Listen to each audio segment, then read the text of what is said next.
Back to a new post today. Today, let's discuss the most important topics that you need to keep track for the upcoming UPSC Civil Services Examination Prelims for June 9th and 10th. The very first is about Hansa 3NG. What exactly is Hansa 3NG? Now, it is a trainer aircraft, two-seater, that is developed by the Council of Scientific and Industrial Research, National Aerospace Laboratories. The latest version is Hansa series of aircraft, which was its latest version it is the latest version of the Hansa series of aircraft introduced early in 1998. A private company now is partnership with the Council of Scientific and Industrial Research to manufacture the Hansa 3G aircraft that is intended for pilot training. So this indigenously designed and developed Hansa 3NG trainer aircraft for commercial pilot licensing at the National Media Center. It was displayed, and the licensing of this Hansa 3NG or new generation of Hansa aircraft is now being shared with a private company which is developing the Hansa aircraft along with CSIR on a technology partnership agreement. So we recently heard of Department of Government Efficiency, also called as DOGE. Now it is a US federal government focused on modernizing of government technology and improving efficiency. It was established by an executive order of Donald Trump in January 2025, and it is the replacement and renaming of the United States Digital Service into the Department of Government Efficiency. The name includes Dogecoin. It's not directly related to the cryptocurrency Dogecoin.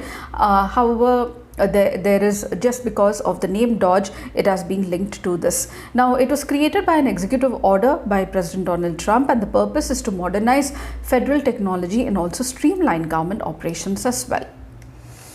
The next is about a scheme for manufacturing of electric vehicles, which will be helping the local manufacturers in India to encourage domestic EV production and attract foreign investment. The scheme was notified on March 2024. It is called as Scheme to Promote Manufacturing of Electric Passenger Cars in India. Now, it aims to boost the manufacturing of electric vehicles by offering incentives to companies investing in the sector.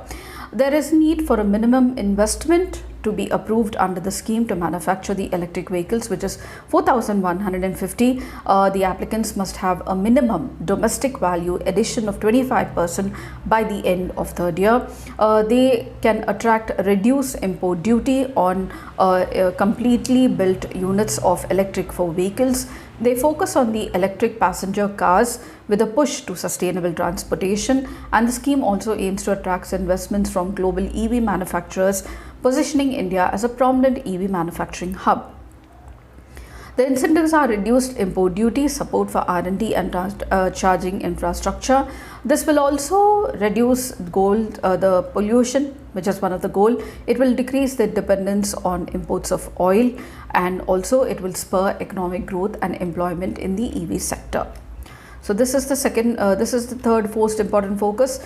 Nomadic elephant was a news. It is a bilateral exercise held between India and Mongolia in Ulaanbaatar, and the exercise focuses on enhancing interoperability between the two nations, particularly in semi-urban and mountainous terrain under the United Nations mandate.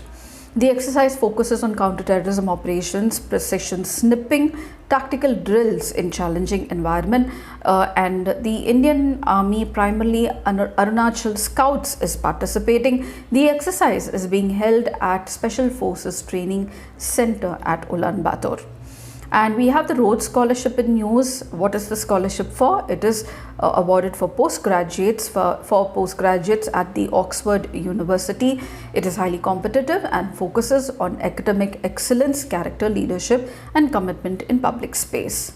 Now, the next is about FDI. Maharashtra and Karnataka are now attracting 51% of the country's FDI. What is FDI? It is nothing but foreign direct investment. It is when a company from one country invests in another company in another country, typically acquiring controlling ownership stake. It is much more than just capital flows and includes technology transfer, skills, and also management as well. There are four types of FDI: horizontal, when the investment is in the same industry as the investor's home country; vertical FDI, when investment in different stages of the value stream, that is upstream or downstream; conglomerate, that is investing in unrelated industries; platform, establishing a base in foreign country to access the markets. FDI is governed by the Ministry of Commerce, and we have a foreign investment facilitation portal to implement and attract FDI in the country. Majority of the FDI enters through automatic route where approvals are not required. And Assam faced floods.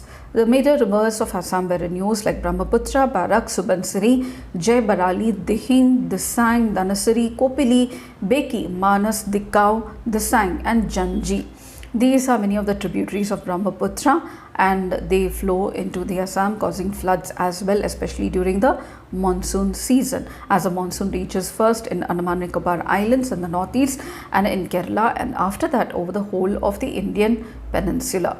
Now, Donetsk and the Dnipropetrovsk region was in use. These are oblasts or province in Ukraine, and these are the industrialized regions of the country of Ukraine, where the Dnieper river also flows through the oblast, and we have the Donetsk, which is the most populous region. These have now come under the control of Russia, and they also border the Black Sea as well.